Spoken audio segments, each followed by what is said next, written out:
ሰላም የሪቪሩን ቤተሰቦች እንኳን ወደ ቻናላችን በሰላም መጣችሁ። እንዴት ናችሁልኝ? ያው ቻናላችን እንደተለመደው በላይክ ቤተሰብ ያልሆናችሁ ደግሞ በሰብስክራይብ እንጀምረው። ዛሬው ታሪካችን እንግባ። ዛሬ የምናየው ፊልም ዝም ብሎ የፈጠራ ታሪክ አይደለም። በኪም እና ክሬግ ስቲንሰን እውነተኛ የህይወት ታሪክ ላይ ተመስርቶ የተሰራውንና የብዙዎችን አይን በእንባ ያረጠበውን ዘ ቮው የተሰኘውን የ2012 ድንቅ ፊልም ይዘንላችሁ ቀርበናል። እስከ መጨረሻው ድረስ አብራችሁን ቆዩ። ታሪኩ የሚጀምረው በቺካጎ ከተማ በሚኖሩት ሊዮ እና ፔጅ በተባሉ ጥንዶች ላይ ነው። ሊዮ የሙዚቃ ስቱዲዮ ባለቤት ሲሆን ፔጅ ደግሞ ድንቅ ቅርጻ ቅርጽ ባለሙያ ናት።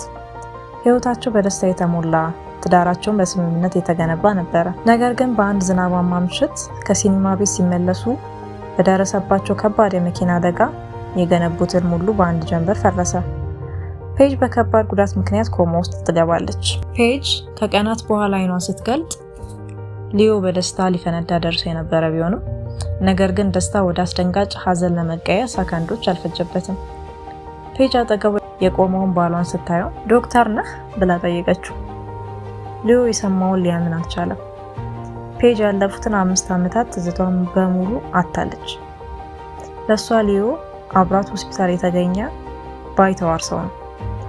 በጣም የሚገርመው ደግሞ የምታስታውሰው ከሊዮ ጋር ከመገናኘቷ በፊት የነበረውን የድሮ ማንነቷን ብቻ ነው። ያም ማለት በፊት የነበረውን የድሮ ማንነቷ አሁን የምታስታውሰው ፔጅ የሀብታም ቤተሰብ ልጅ፣ ህግ የምታጠናና የቀድሞ እጮኛዋን ጄሬመኒን የምትወደው ማንነቷን ነው። ነገሩን ይበልጥ ውስብስብ የሚያደርገው የፔጅ ቤተሰቦች ናቸው። ፔጅ ከቤተሰቦቿ ጋር ተጣልታ የነበረ ቢሆንም አሁን ግን ለምን እንደተጣላች ስለረሳች ወደ እነርሱ ትሳባለች።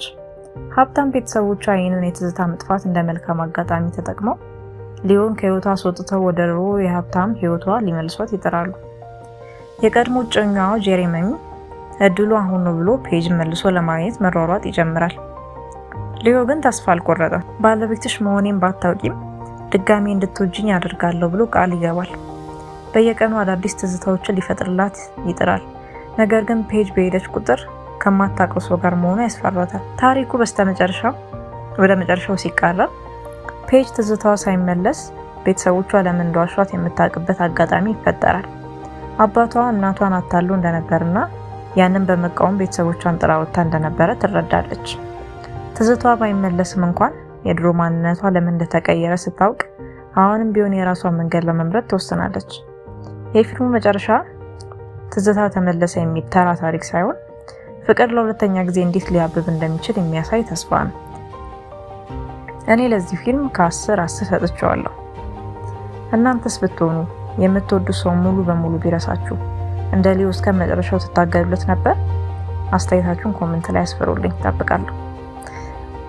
ስለተከታተላችሁኝ አመሰግናለሁ። የዛሬው የሪቪው ሩም ቆይታችን የሚመስል ነበረ። ለተጨማሪ ጥልቀት ያላቸው የፊልም ትንተናዎች ሰብስክራይብ ማድረጋችሁን አትርሱ። በሚቀጥለው ቪዲዮ እስክንገናኝ ቻው።